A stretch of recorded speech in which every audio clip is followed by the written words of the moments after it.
صلی وسلم دائما ابدا علی حبیبک خیر الخلق کل۔ میرے نبی نے فرمایا مجلس میں بیٹھے ہوئے مسجد میں، کہا کہ یہ جو دروازہ ہے نا اس سے ایک جنتی آنے والا ہے۔ تو لوگوں نے دیکھا ایک مدینے کے مقامی آدمی ذرا بوڑھے، وہ مسجد میں اندر آئے، داڑھی میں وضو کا پانی، ہاتھ میں جوتا، نماز میں شریک ہو گئے۔ اگلے دن آپ کی محفل تھی تو آپ نے فرمایا یہ جو سامنے دروازہ ہے اس سے ایک جنتی آ رہا ہے۔ تو سیم وہی آدمی اسی حالت میں انٹر ہوئے۔ اگلے دن ہوا تو آپ نے کہا اس دروازے سے جنتی آنے والا ہے۔ ٹھیک وہی آدمی اسی حالت میں انٹر۔ اس مجمع میں ایک صحابی بیٹھے ہیں، ان کا نام ہے عبداللہ بن عمر۔ یہ 1,24,000 صحابہ میں ان کی ایک اسپیشلٹی ہے کہ یہ سب سے زیادہ عبادت کرتے تھے، سب سے اتنی عبادت کسی نے نہیں کی۔ ساری رات نفل پڑھتے تھے، سارے دن کا روزہ رکھتے تھے، اور دن رات میں ایک قرآن ختم کرتے تھے۔ کوئی ہمارے جیسا اول تو کر نہیں سکتا، کرے گا تو چوتھے دن پاگل ہو جائے گا، دماغ خشک ہو جائے گا، اور انہوں نے نبھا کے دکھایا۔ رات پوری تہجد، دن پورا روزہ، اور رات اور دن میں ایک ختم قرآن۔ اب ان کو خیال آیا کہ یہ بابا جی مجھ سے بھی زیادہ عبادت کرتے ہیں، جو ان کو یوں ڈائریکٹ جنت کی بشارت ملی اور مجھے نہیں ملی، تو میں دیکھتا ہوں یہ کون سی عبادت کرتے۔ کیا یہ ساری رات سجدے میں پڑے رہتے ہیں، رکوع میں کھڑے رہتے ہیں، قیام میں کھڑے رہتے ہیں، کیا کرتے ہیں؟ تو ان کے پاس پہنچ گئے، چاچا کوئی تھوڑا والد صاحب کی ناراضگی ہے، دور رہنا چاہتا ہوں، 2-3 دن ٹھہر جاؤں آپ کے پاس؟ ہاں ہاں ہاں بیٹا آ جاؤ آ جاؤ آ جاؤ۔ اب عشاء کی نماز کے فوراً بعد انہوں نے چادر اوپر لی اور چادر میں یوں سوراخ کیا اور یوں لیٹ کے دیکھنے لگے کہ اب یہ بزرگ کیا کرتے ہیں۔ بزرگ تشریف لائے، سرانے پہ سر رکھا، اللہم بسمک اموت و احیا، سونے کی دعا پڑھی، اور تھوڑی دیر بعد خراٹے تھے۔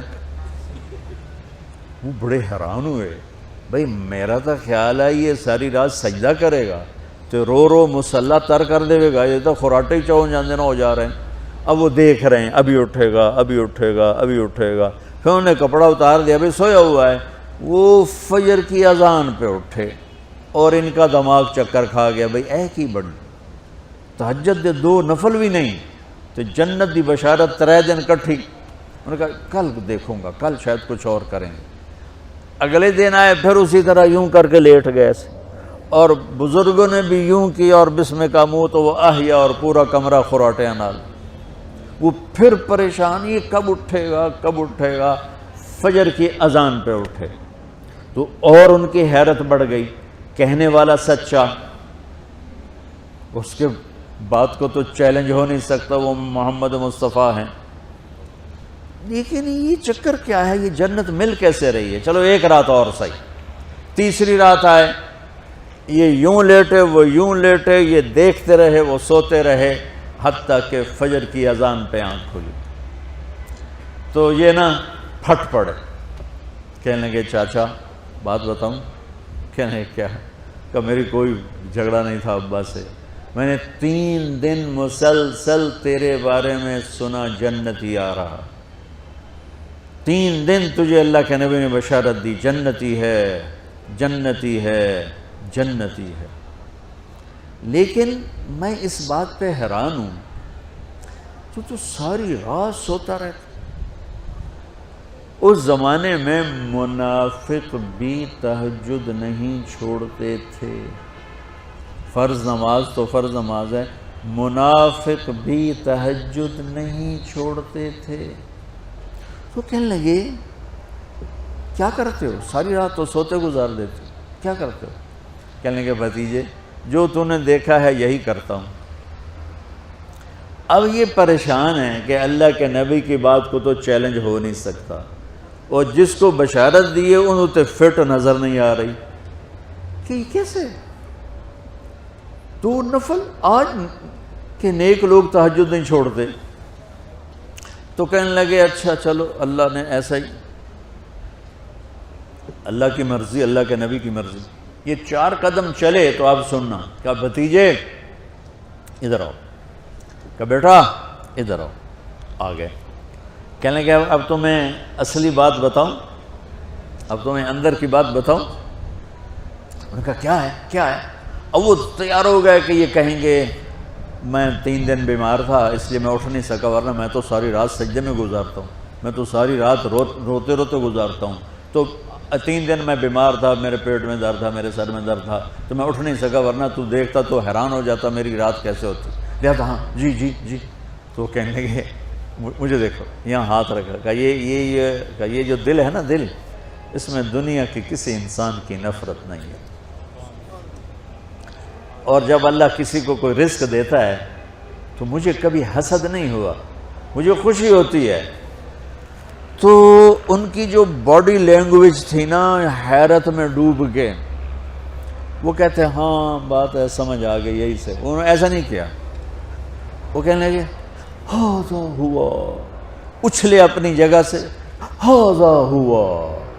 چاچا اب سمجھ میں آ گیا، سمجھ میں آ گیا. یہی ہے جو آپ کا سینہ اللہ نے پاک کر دیا ہے، اس پر آپ کو جنت ملی ہے. یہ صرف تہجد تے نفلاں تے انج سوکھی نہیں لبدی، یہ جو آپ کا سینہ پاک ہے. اب پہلی حدیث کے ساتھ جوڑو. میرے نبی نے فرمایا میرے بیٹے انس، میری ایک عظیم الشان سنت ہے کہ اپنے دل کو دنیا کے انسانوں سے میرے بچوں سنو، یہ نہیں فرمایا مسلمانوں سے دل صاف رکھ، فرمایا پوری دنیا کے انسانوں سے دل صاف رکھو. یہ بچیاں کر لیں، آپ کر لو، میں کر لوں، یہ تمہارے استاد کر لیں، کوئی کر لے. میرے رب کی قسم بڑے بڑے عبادت گزار ان کی پرواز کو نہیں پکڑ سکے. بڑے بڑے سجدہ کرنے والے اور رکوع کرنے والے نفلی ان کی پرواز تک نہیں پہنچ سکتے. ایک اس وجہ سے کہ یہ عظیم الشان سنت ہے، ایک اس وجہ سے کہ اس کے کرنے والے بڑے تھوڑے ہیں، ایک اس وجہ سے کہ یہ مشکل بہت ہے کہ آدمی کو خود ذبح ہونا پڑتا ہے تب جا کر یہ چیز ہاتھ میں آتی. ایسے نہیں ہے کہ تہجد کے لیے نیند قربان کر دی. ہم جماعت میں گئے 40 دن کے لیے تھوڑا روکھا سوکھا کھا لیا اور گھر کی جدائی برداشت کر لی. یہ پل پل کی موت ہے، پل پل کی عزت نفس پہ چھریاں ہیں، اور پھر یہ مسکرا کے چلتا ہے. یہ مقام اسے جبریل سے بھی اوپر لے جاتا ہے.